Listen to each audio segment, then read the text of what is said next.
Arkansas got an okay for e-sigs, e-signatures that is, and we have an update on the lawsuits against PetSmart for selling CBD.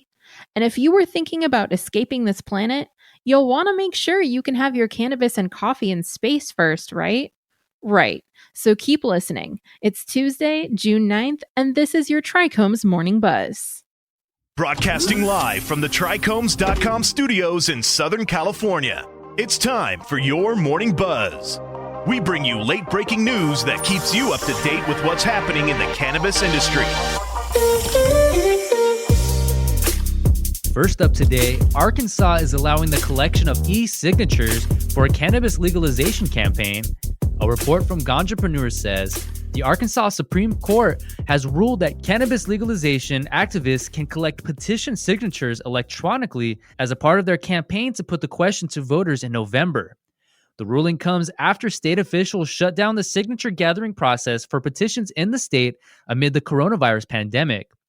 Despite the pandemic, the group has to submit around 89,000 signatures by July 3rd. Arkansans for Cannabis Reform Executive Director Melissa Foltz said the organization has collected about 23,000 so far, noting that they just had gotten money to hire paid canvassers like 2 weeks before the coronavirus pandemic shut down most of the country's economy and led to stay-at-home orders. In addition to the push to gather signatures electronically, the group is also planning a signature gathering campaign through the mail. If approved, the measure would allow people over the age of 21 to purchase and possess cannabis and grow up to 6 mature and 6 immature plants in their home. It would also increase the number of dispensaries to 30 per congressional district, with at least 1 in each county. Dispensaries would be allowed to grow a maximum of 200 mature plants and 200 seedlings. Currently, dispensaries are capped at a 50 plant limit. Next, a follow-up from last week's story. The federal lawsuits against PetSmart have been voluntarily dismissed. According to Hemp Industry Daily, 2 similar federal lawsuits against PetSmart were voluntarily dismissed by the plaintiffs who accused the company of selling hemp products for pets without approval from the U.S. Food and Drug Administration. The attorney representing the plaintiffs in both lawsuits filed paperwork Friday saying the parties were dropping their claims without prejudice, meaning they could be filed again at another time. Each of the lawsuits were filed in Broward County, Florida, and were filed on behalf of individual customers, but both were seeking class action status. The lawsuits claim that because the FDA hadn't approved the products, they are considered unsafe and cannot lawfully be sold. The voluntary dismissal filings did not give a reason for why the lawsuits were being dropped.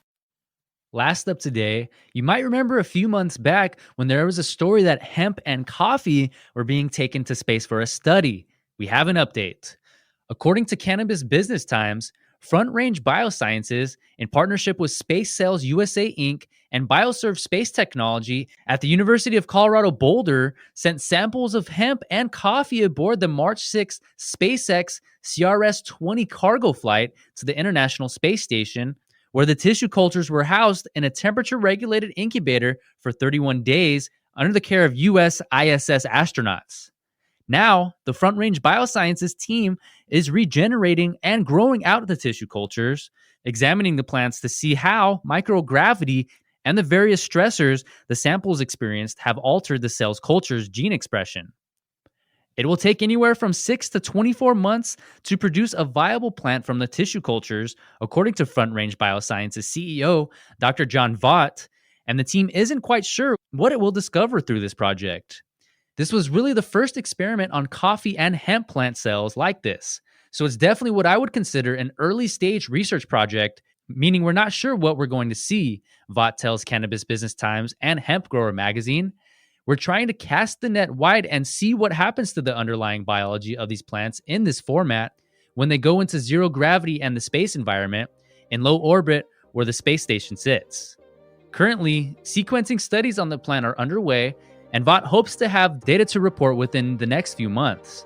Then, by the end of the year, he expects that the tissue cultures will start to develop into actual plants with visible plant-like characteristics.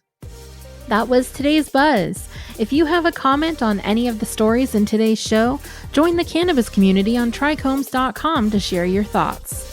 And be sure to keep up with us on all social media platforms. You can also subscribe to our podcast and the Trichomes YouTube channel for daily content. My name is David Fortin. And my name is Allison Ben Yehuda. Take care.